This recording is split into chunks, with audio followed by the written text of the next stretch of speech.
नमस्कार, आप देख रहे हैं आवाज न्यूज। मैं हूं वीना सिंह। सूरजपुर जिले की बिश्रामपुर थाना पुलिस एक तरफ जहां अपराधियों का जुलूस निकालकर वाहवाही लूट रही है, तो वहीं दूसरी ओर बिश्रामपुर पुलिस पर छेड़छाड़ के मामले में एफआईआर दर्ज नहीं किए जाने का गंभीर आरोप लगा है। पीड़िता की शिकायत पर इस मामले में सरगुजा रेंज आईजी ने जांच कर कार्यवाही करने की बात कही है। बिश्रामपुर थाना पुलिस का 2 दिन पूर्व एक ऐसा चेहरा सामने आया था जहां पुलिस के द्वारा एक अपराधी का जुलूस निकालकर आम लोगों को संदेश दिया गया कि अब अपराधियों की खैर नहीं है। नगर की सड़कों पर अपराधी का जुलूस निकालकर बिश्रामपुर पुलिस ने खूब वाहवाही लूटी। लेकिन इसी बीच बिश्रामपुर पुलिस का एक दूसरा चेहरा सामने आ गया, जहां एक महिला ने बिश्रामपुर पुलिस पर छेड़छाड़ के मामले में एफआईआर दर्ज नहीं करने का गंभीर आरोप लगाया है। साथ ही महिला का यह भी आरोप है कि जब वह थाने शिकायत दर्ज कराने गई तो इस दौरान पुलिस के द्वारा उसके साथ अभद्र व्यवहार कर उसे थाने से भगा दिया गया। यही नहीं, पीड़ित महिला को पुलिस के द्वारा धमकी भी दी गई कि यदि वह इस मामले में शिकायत दर्ज करती है तो उसके परिवार का भविष्य खराब कर दिया जाएगा, साथ ही उसके भाई का पुलिस एनकाउंटर कर देगी।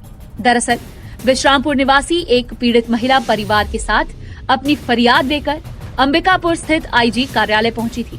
पीड़ित महिला ने सरगुजा रेंज आईजी को ज्ञापन सौंपकर शिकायत की है कि 31 जनवरी की रात 2 युवकों ने उसके साथ छेड़छाड़ की वारदात को अंजाम दिया था। साथ ही धारदार हथियार से उस पर हमला कर फरार हो गए थे। जब मामले की शिकायत करने पीड़िता बिश्रामपुर थाने पहुंची तो पुलिस आरोपियों के खिलाफ एफआईआर दर्ज करने के बजाय उन्हें बचाने में लग गई।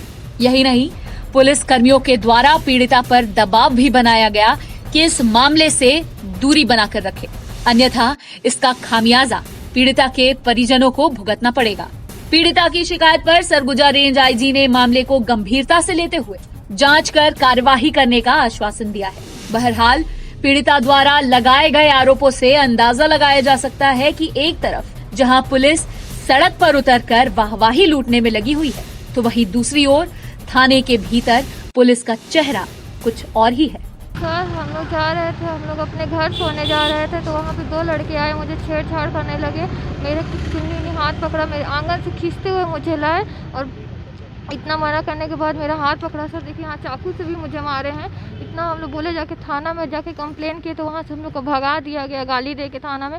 उसके दूसरे दिन सर मेरे घर आए और पुलिस वाले लोग आके बोल रहे थे कि तुम्हारे बड़े भाई का भविष्य बर्बाद कर देंगे, छोटे बेटे का एनकाउंटर कर देंगे। मेरी माँ को धमकी दिए सर, और वहाँ पे पुलिस वाले सबको ही थे। उसके दूसरे दिन हम लोग उसी दिन लेके गए सर वहाँ पे कि चलो तुम लोग को थाने ले चलो, अपना आवेदन लिखा। हम लोग लिखवाए, सब कुछ हम लोग का मेडिकल सब कुछ हुआ। वहाँ गए हम लोग। उसके बाद दूसरे दिन पुलिस वाले लोग, पता नहीं क्या हुआ सर, कि दूसरे दिन पुलिस वाले आए, घर में धमकी देने लगे आके कि ऐसा कर दूंगा वैसा कर दूंगा। सर क्या है ना, बीती रात 30 तारीख को 30 जनवरी 2021 को मेरे भाई और उसकी घरवाली घर जा रहे थे, तो इस दौरान कुछ आदतन नशेड़ियों द्वारा छेड़ा गया और हाथापाई किया गया। तो उसकी रिपोर्ट हम लोग थाना जाकर किए, लेकिन उसकी कोई सुनवाई नहीं। रात में क्या बोले कि ठीक है आवेदन दो, एमएलसी कराया गया रात के 2 बजे, और जब सुबह गया तो बोलते हैं आपने आवेदन कहाँ दिया है, एमएलसी कहाँ हुआ है, वैसे बोल के भगा दिया गया। कुछ देर बाद पता चल रहा है कि हम लोग पे उल्टा कार्रवाई कर दी गई है मेरे भाई पे। और जबकि सर पूरी लड़ाई खत्म होने के बाद मैं पहुंचा अपने भाई से घटना की जानकारी ले रहा था, तो इस दौरान अविनाश सिंह प्रधान आरक्षक द्वारा मुझ पर डंडा चलाया गया। बोलता है, गाली अभद्र भाषा का प्रयोग करते हुए बोलता है कि क्या पंचायती कर रहा है। तो मेरी बहन, इतना छोटी वाली बहन जब बोली कि क्यों डंडा चला रहे हैं, तो उस पर भी डंडा चलाते हुए अविनाश सिंह, प्रधान आरक्षक अविनाश सिंह द्वारा डंडा चलाया गया। तो छोटी वाली जब बहन पूछी तो बोलता दिल्ली में भी हुआ, हम भी करेंगे, क्या कर लोगे। मारपीट की रिपोर्ट हुई थी थाने में, तो वहाँ की कार्रवाई से तय संतुष्ट नहीं, तो मेरे पास आए थे, तो मैंने जांच के लिए आदेशित कर दिया है। उसमें जांच पे जो भी आएगा तथ्य उसके आधार पर कार्रवाई की जाएगी।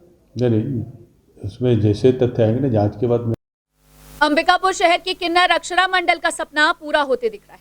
उन्होंने खाकी वर्दी पहनकर लोगों की सेवा करने का सपना देखा था। उनकी मेहनत और लगन की वजह से खाकी वर्दी पहनने का सपना अब हकीकत में बदलने जा रहा है। घर घर जाकर बधाइयां मांगने वाले अब मौका मिलने के बाद देश व समाज की सेवा के लिए भी आगे आ रहे हैं। शहर के पीजी कॉलेज ग्राउंड में चल रहे पुलिस विभाग की शारीरिक दक्षता परीक्षा में एक किन्नर ने भी परीक्षा दी। इससे पहले वह 2017 की भर्ती में भी परीक्षा देकर पास हो चुकी हैं, लेकिन भर्तियां रद्द होने के कारण उनकी ज्वाइनिंग नहीं हो पाई थी। किन्नर अशोक उर्फ अक्षरा मंडल ने बताया कि बचपन से ही उनका सपना पुलिस विभाग की वर्दी पहनने का रहा है। इसके लिए उनके परिवार और गुरु ने पूरा सहयोग और प्रोत्साहन किया है। मालूम हो कि पुलिस विभाग ने किन्नरों को भी विभाग में भर्ती करने के लिए अनुमति प्रदान कर दी है। 2017 में रद्द हुई भर्तियों की शारीरिक दक्षता परीक्षा शहर स्थित पीजी ग्राउंड में आयोजित की जा रही है। इसमें शहर के गांधीनगर निवासी अशोक उर्फ अक्षरा मंडल भी किन्नर के रूप में शामिल हुई हैं। इससे पहले वे 2017 में हुई शारीरिक दक्षता परीक्षा में उत्तीर्ण हो चुकी हैं। अक्षरा ने बताया कि उनका बचपन से ही पुलिस में भर्ती होने और खाकी वर्दी पहनकर देश सेवा करने का सपना था। इसके लिए उनके गुरु और दोस्तों ने पूरी मदद की है। परिवार के सदस्य भी इस सपने को पूरा करने के लिए सहयोग देते रहते हैं। उन्होंने बताया कि इससे पहले वे अपनी टीम के साथ बधाई इत्यादि में जाती थी। वहीं पुलिस में भर्ती होने के लिए भी लगातार तैयारियां करती रहती थी। बुधवार को अक्षरा ने 100 मीटर दौड़ में दूसरा स्थान पाया। वहीं ऊंची कूद में 1.5 मीटर व लंबी कूद में 3.75 मीटर से ज्यादा की छलांग लगाई। उन्होंने सरकार का धन्यवाद दिया कि उन्होंने किन्नर को भी देश सेवा करने का मौका दिया है।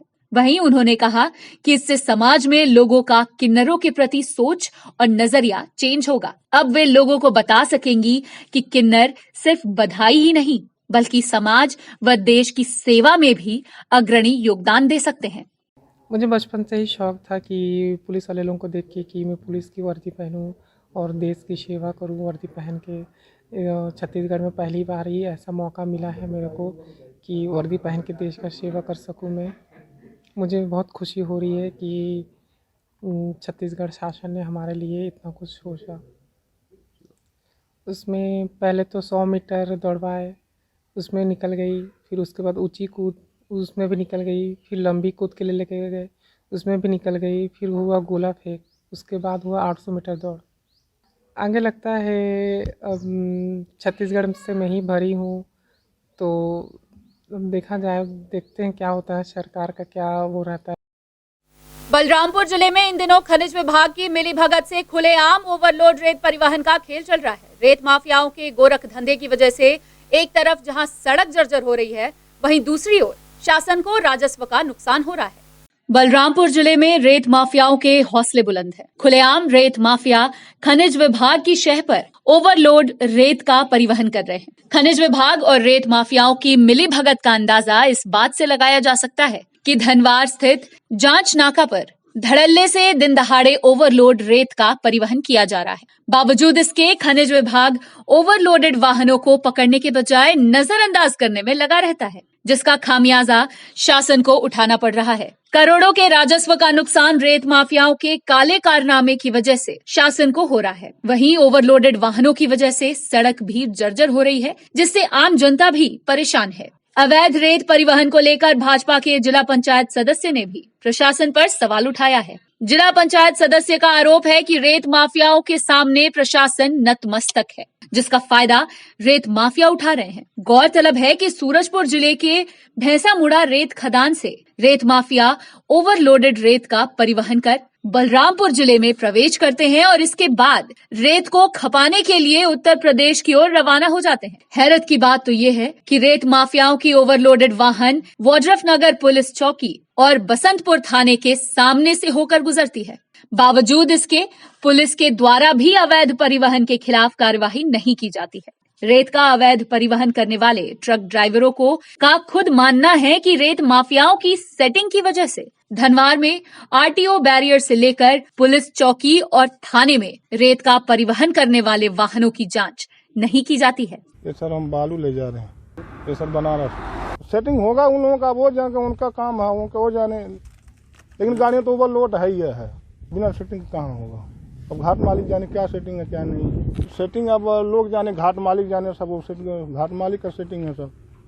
अब वो सब कैसे क्या करते हैं, अब वो घाट मालिक का है, हमारा से यदि नहीं है, वो तो कहते हैं कोई दिक्कत नहीं। अब कैसे क्या सेटिंग बनाए वो हमको नहीं जानकारी। वो सर बालू गोरखपुर जा रहा है, वो छत्तीसगढ़ से। गाड़ी आपके अंडर है कि ओवर है? हाँ? कितना आपका गाड़ी ओवरलोड है? अब सर ओवर तो थोड़ा होबे करेगी, ऐसी तो बात नहीं कि अंडर लोड है। भैंसा मोड़ा से अवैध रूप से ओवरलोडिंग गाड़ी लगातार इस क्षेत्र में जा रहा है। हमारे पूरे शहर वाड्रफनगर के होते हुए आरटीओ बैरियर को पार करते हुए लगातार ओवरलोडिंग जा रहा है। शासन प्रशासन अंधा बहरा लंगड़ा लुल्हा सब हो चुका है, कनवा भी हो चुका है। अगर शासन प्रशासन ने अगर किसी का नॉर्मल रूप से कोई जैसे भी खेत बना रहा है उसको पकड़ के कार्रवाई कर रहा है, उनको ओवरलोड का नहीं दिखाई दे रहा है कि ओवरलोड बालू जा रहा है, जितना लोड जाना चाहिए उससे ओवरलोड न परिवहन विभाग ने कोई कार्रवाई कर रहा है, न थाना चौकी कोई कार्रवाई कर रहा है, न एसडीएम कलेक्टर प्रशासन कोई कार्रवाई कर रहा है। इसके विषय में कई बार इनको बताया गया तो क्या बोलते क्या है कि सब ऊपर वाला का है भैया, सरकार जिसका है उसका बात सुनना पड़ेगा।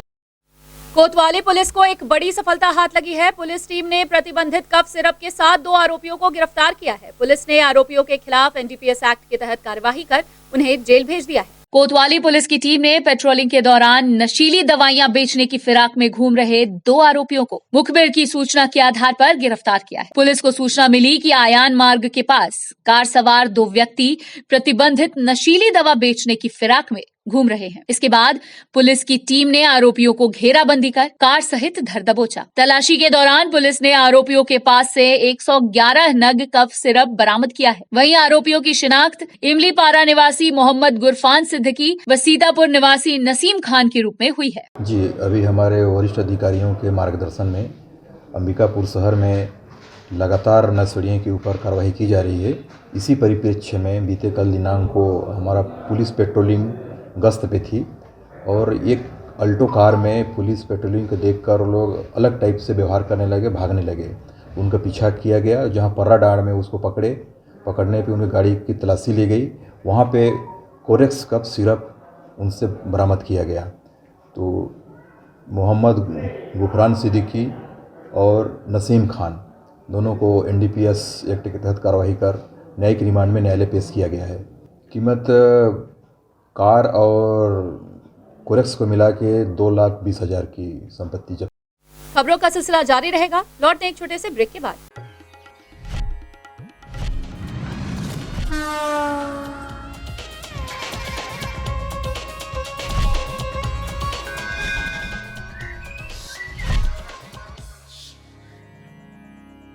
वीएम इंटरनेट सर्विस शहर का सबसे सस्ता high speed fibre internet service 100 MBPS मात्र 700 रुपए में विद टैग। तो चाहे वर्क फ्रॉम होम हो या ऑनलाइन क्लास, याद रखें वीएम इंटरनेट सर्विस। अधिक जानकारी के लिए संपर्क करें Vande Mahamaya cable network. VM internet service, Alaknanda complex, प्रथम तल, अग्रसेन चौक, अंबिकापुर, सरगुजा। Mobile number 9111785555 7440765555।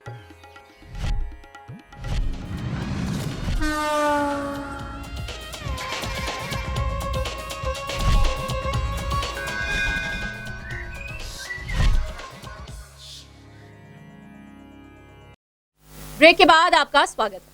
अंबिकापुर के घड़ी चौक पर युवा मोर्चा के कार्यकर्ताओं ने सीजीपीएससी का पुतला फूंका और सरकार के खिलाफ जमकर नारेबाजी की। इस दौरान पुलिस और भाजपा युवा मोर्चा कार्यकर्ताओं के बीच झड़प भी हुई। गौरतलब है कि युवा मोर्चा के कार्यकर्ताओं ने बुधवार को मुख्यमंत्री के नाम कलेक्टर को ज्ञापन सौंपा था। वहीं उनके द्वारा मांग की गई है कि सीजीपीएससी द्वारा वर्ष 2019 में आयोजित सहायक प्राध्यापक भर्ती परीक्षा में हुए अनियमितता एवं भ्रष्टाचार के मामले में निष्पक्ष जांच कर कार्यवाही की जाए। इसी के विरोध में गुरुवार को युवा मोर्चा ने सीजीपीएससी का पुतला दहन कर सरकार के खिलाफ मोर्चा खोल दिया है।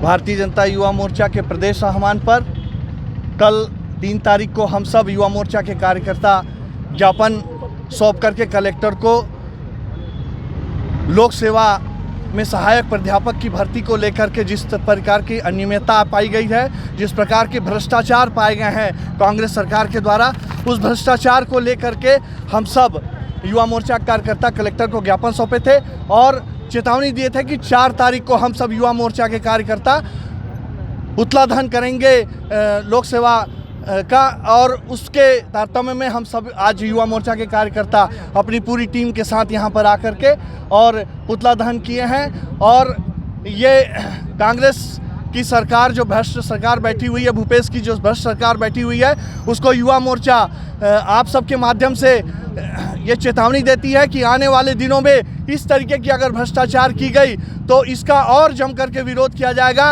इस भ्रष्टाचार पे जो लोग संलिप्त हैं उनकी न्यायिक जांच होनी चाहिए। सूरजपुर जिले में भी भारतीय जनता युवा मोर्चा के कार्यकर्ताओं ने सीजीपीएससी का पुतला फूंका है। इस दौरान भाजपा युवा मोर्चा के कार्यकर्ताओं और पुलिस के बीच जमकर झड़प हुई। वहीं युवा मोर्चा के कार्यकर्ताओं ने मुख्यमंत्री के नाम कलेक्टर को ज्ञापन सौंपा और मांग की है कि सीजीपीएससी द्वारा वर्ष 2019 में आयोजित सहायक प्राध्यापक भर्ती परीक्षा में हुए अनियमितता एवं भ्रष्टाचार के मामले में निष्पक्ष जांच कर कार्यवाही की जाए।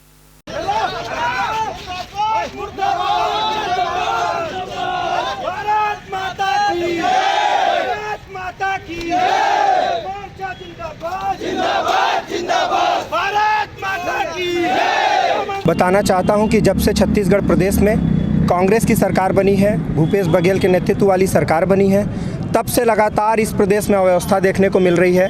बार बार लगातार हर विषय पर हमको अव्यवस्था देखने को मिल रही है। और आज तो अभी तो ये विषय आ गया कि सीजीपीएससी में जो नियुक्तियां हुई हैं, जो भर्तियां हुई हैं, उसमें एक ऐसा अनोखा मामला आ गया जो अभ्यर्थी परीक्षा हॉल में पहुंचा ही नहीं, उसकी उपस्थिति ही दर्ज नहीं हो पाई।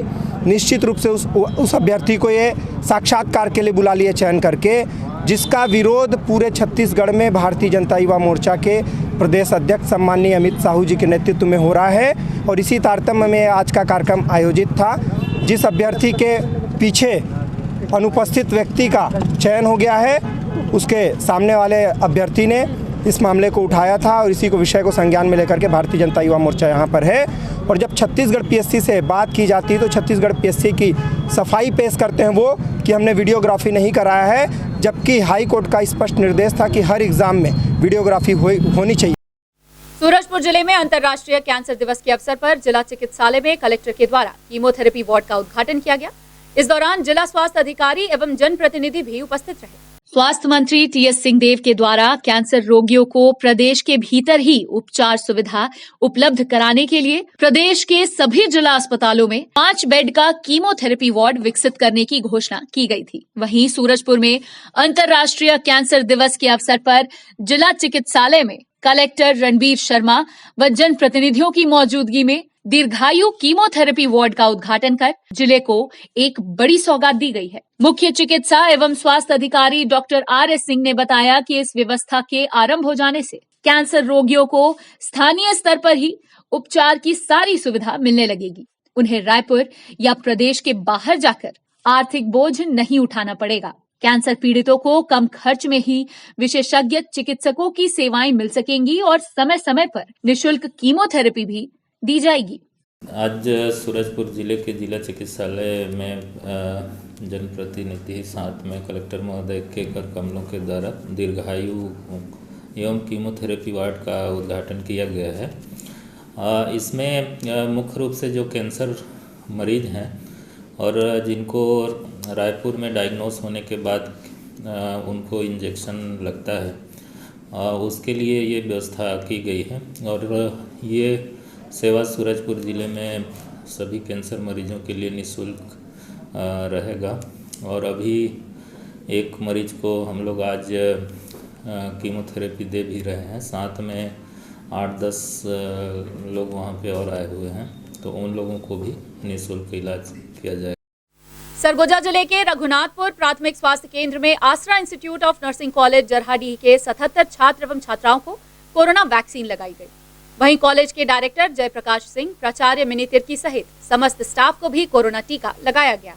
नर्सिंग कॉलेज के डायरेक्टर ने रघुनाथपुर स्वास्थ्य केंद्र में पदस्थ डॉक्टर राहेला समरिन सहित स्वास्थ्य कर्मियों को धन्यवाद दिया। गौरतलब है कि सरगुजा जिले में कोरोना वैक्सीनेशन का कार्य युद्ध स्तर पर किया जा रहा है। बुलेटिन में फिलहाल सिर्फ इतना ही। शहर से जुड़ी खबरों के लिए देखते रहिए आवाज न्यूज। इस न्यूज के स्पॉन्सर हैं वीएम इंटरनेट, अलकनंदा कॉम्प्लेक्स, प्रथम तल, Agrasen Chowk, Ambikapur, Surguja, Chhattisgarh. VM internet service शहर का सबसे सस्ता high speed fibre internet service. 100 MBPS मात्र 700 रुपए में विद टैग। तो चाहे वर्क फ्रॉम होम हो या ऑनलाइन क्लास, याद रखें VM इंटरनेट सर्विस। अधिक जानकारी के लिए संपर्क करें Vande Mahamaya cable network, VM internet service, Alaknanda complex, प्रथम तल, अग्रसेन चौक, अंबिकापुर, सरगुजा। Mobile number 9111785555 7440765555।